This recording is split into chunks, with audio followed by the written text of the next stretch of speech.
as millions of Canadians approach the mortgage renewal cliff in the coming weeks, the coming months, and years ahead. A lot of financial pressures are going to be put on households as well as the Canadian economy.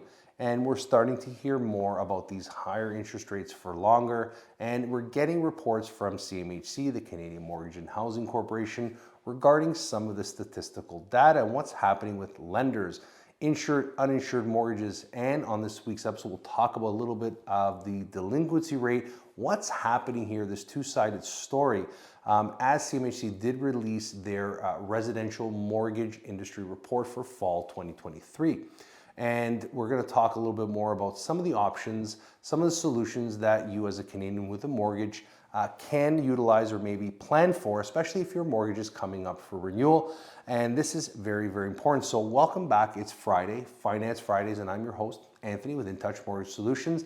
And if you're new to the channel, we invite you to subscribe, hit that notification bell so you get notified every single time we post a new video, and let us know in the comment section below what you think about the Canadian mortgage and real estate marketplace. So first and foremost, it's important to understand that not only is CMHC, the Canadian Mortgage and Housing Corporation, concerned with what's happening with mortgage renewals. We have OSFI, the Office of the Superintendent of Financial Institutions, also talking to these banks and saying, look, you need to do something with these negative amortizations, these mortgages with extended amortizations. So this is a big problem. You have the federal government, basically sounding the alarm bells under this housing crisis, this affordability concern.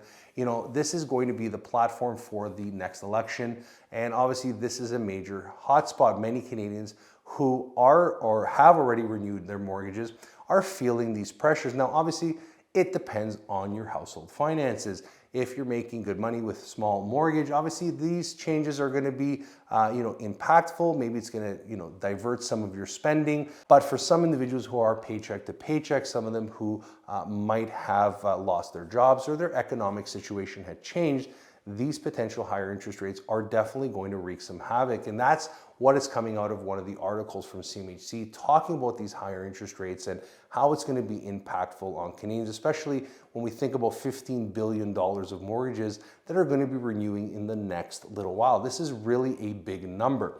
So, before we look at some of these other points, it's important to understand in the report, they talk about what is happening with lenders. So obviously consumers are changing their course on how they're selecting their mortgages at renewal. We've always been advocates for getting the lowest rate for the longest period possible. But when interest rates were lower prior to the pandemic, 5-year products were obviously the go-to if you were planning to stay in your home for a long period of time. Obviously, some individuals, short-term, variable rates, different conversation. Now, after 2022, when the Bank of Canada started hiking its policy rates, well, variable rate mortgages were less attractive. And there was more demand for fixed rate mortgages, especially in that 3 to 5 year range, right? And this was something that was pointed out in the CMHC report. And as the CMHC sees that there's a lot more demand for uninsured mortgages as there was for potentially insured mortgages. Now, this I found interesting, especially being in the GTA. Obviously, if you think about what's happening here, most Canadians who are buying a home in GTA Central, obviously Vancouver, Greater Vancouver area as well, you need it to have 20% down if you're purchasing a home that is over $1 million. And if it's less than $1 million, well, then you had an option to qualify under the insured guidelines. But as these interest rates began to get higher and that mortgage qualifying rate became even further and further out of reach, right, where for qualification purposes, many Canadians found that they couldn't qualify for an insured mortgage. Even if the home was below $1 million, they were forced to sort of come up with that 20% in order to qualify. And there's so many different conversations that are coming out when I'm reading this article or this report, I should say, and say, okay, yes, I get it, but what about the rest of Canada, right? So the other pockets, when we talk to other colleagues that are in our network across Canada, homes in the prairies out east, where the home prices are definitely more affordable and obtainable, an average person can buy a home with less than 20% down. It's just these two hotter markets that are really impactful, and that's the data that I'm pulling up from CMHC as well. Now, the delinquency rates, according to CMHC, is still historically low. And that was sort of echoed by Deputy Governor Carolyn Rogers just last week in a press conference where she was talking about obviously higher interest rates, maybe remaining here for a longer period of time. And I say maybe because obviously the variable rate, the policy rate, the monetary policy direction for the Bank of Canada might opt to stay that way. Maybe they're using very aggressive language to sort of, fear many Canadians into that's going to stay higher for longer. But generally, the consensus amongst economists is that the Bank of Canada is pretty much at their wits' end when it comes to their policy rate, especially in comparison to the US. So we're looking at these things differently. So yes, it's important to understand the Bank of Canada prime lending rate, which is directly impacted by the Bank of Canada's policy rate decisions, impacts your variable rate mortgage, but fixed rate mortgages are independent of that and they're based on the bonds. And over the last little while, we've seen some volatility in the bond market as a result of what's happened with some of these US treasuries, the 10, the 30 year, but more importantly, their inflation data, right? Their inflation data, its trajectory is basically come down. And the anticipation is that that's gonna happen here in Canada next week when we get the Stats Canada report on those CPI numbers. And if we start to see that sort of in line, then maybe, just maybe, the Bank of Canada is going to hit that pause button again. And right now, economists are projecting that the Bank of Canada is going to remain on the sidelines right now and continue that pause as it assesses what's happening. As we see this mortgage renewal cliff, we look at the economy, we've seen that uptick that we've talked about in unemployment, it's starting to come out. When we start to pull back on consumer spending, right? Your money that you spend in the economy is somebody else's income. So if you're not spending that money in the economy, well, then someone else is not making that money, and therefore that business may have to pull back. They may need to lay off individuals or maybe not develop different programs or different services within that business. So it's a cyclical impact when consumers stop spending. And obviously this is as a result of those higher rates that we've talked about ad nauseum here on the channel. Now, with that being said, obviously we talked about $15 billion of mortgages. Those are going to be renewed over the coming years ahead. And obviously this is going to impact Canadians differently depending on where you are, what type of mortgage you have, the size of your mortgage. It could be, basically in essence around a 40% bump up if interest rates, fixed rates don't start to come down. And if they continue to rise, that could be even more. And this is also pushing many Canadians into shorter term mortgages. And this is the conversation that we're having with our clients daily is what do you think is going to happen, right? Because we could tell you, hey, we think potentially, eventually this too shall pass and we're going to start to come down on those fixed rate mortgages, but it's not going to be at the level we saw in 2021, 2022, early part of 2022, those really, really low rates, those historically low rates, I think those are not going to come back. But we may end up around 4.5%, 5%, in and around that range, which was where we were prior to 2020, right? Before the shutdown happened, right? So this is very important to understand. Those were the rates relatively within that range. Maybe we'll go back to those particular style of rates. Let us know what you think in the comments section below. But as we push forward, obviously, what types of lenders are taking different market shares of the mortgage products? And obviously, the major banks obviously have the lion's share of these mortgages. But, we've definitely seen credit unions. We've definitely seen an uptick in alternative lenders and in private mortgages. As qualification becomes more stringent and individuals cannot qualify with conventional banks, they turn to alternative sources to get their financing.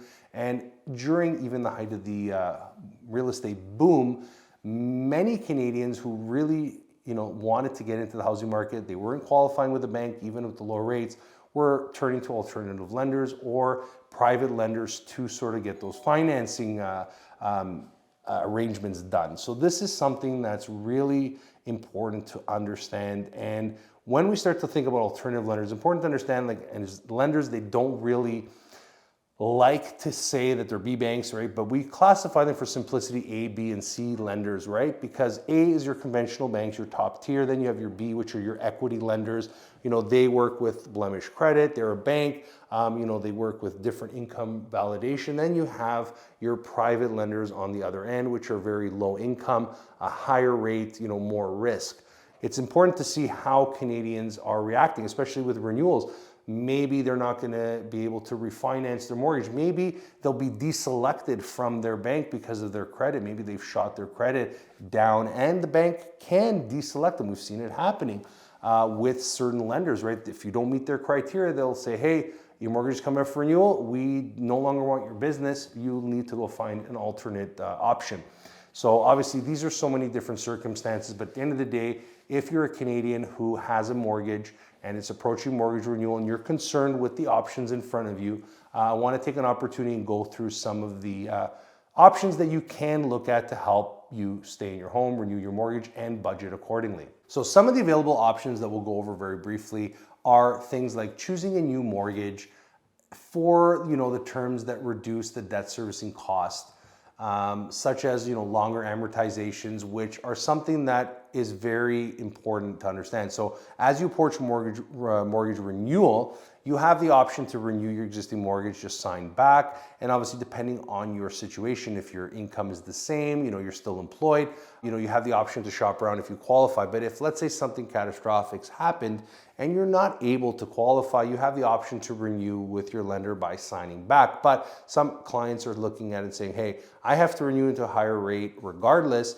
Let's take the opportunity to refinance that mortgage, take out some equity if you can, and pay off some of these higher debt credit cards or lines and loans, which are very, very important. These are things that are upticking right now, right? So you want to pay very close attention to those options. By extending your amortization, you can help reduce your monthly expenditures. Now, obviously, cutting back on the savings. This is something that, as much as it's counterproductive, we're saying to Canadians, look, you need to save for a rainy day. But if you have those savings, you want to make sure that, either you're utilizing them for the right means in the sense of making sure you have enough money to cover your mortgage payment, but maybe you're putting aside a larger portion of your mortgage. You might want to look at what those payments look like, something we've talked about on the channel. You can download our app in the description box for free and play around where you are with your existing mortgage and your payment and what it could look like. And then you sort of say to yourself, look, I'm saving this much money. Maybe I'm going to maybe increase my mortgage payment, so get more accustomed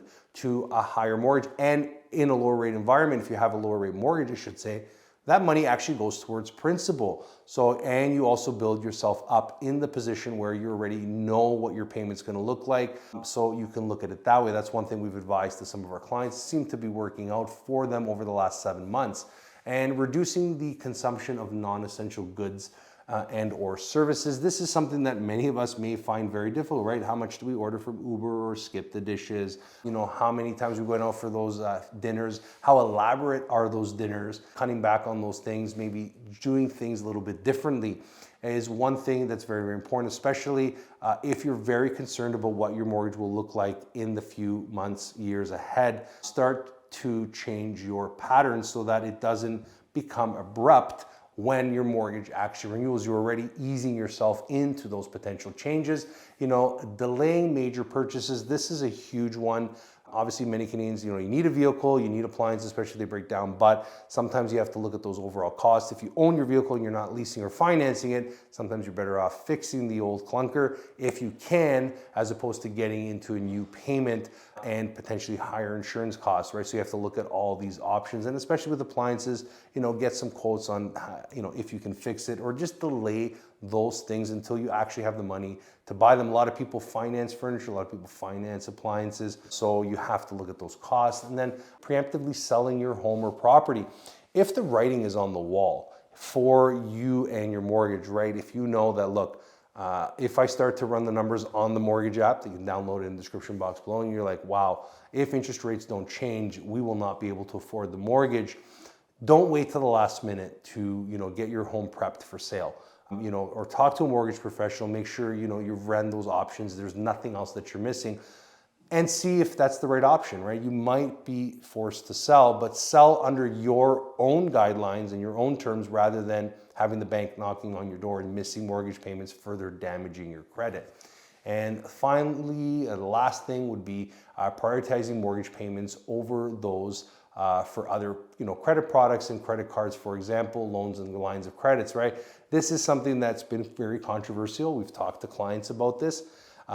you really want to make sure that you're paying your mortgage. Your mortgage, if you miss a mortgage payment, it's pretty bad, right? If you miss one credit card payment and you have a dozen credit cards and that are, on your credit reporting agency, either Equifax or TransUnion, it's not going to be as detrimental as missing a mortgage payment, because as I mentioned, that mortgage payment, if you miss it, that could deselect you from that lender at renewal time. So obviously, if you make the minimum payments on those credit cards and lines of credits, do those things to help yourself stay ahead and on top of your mortgage.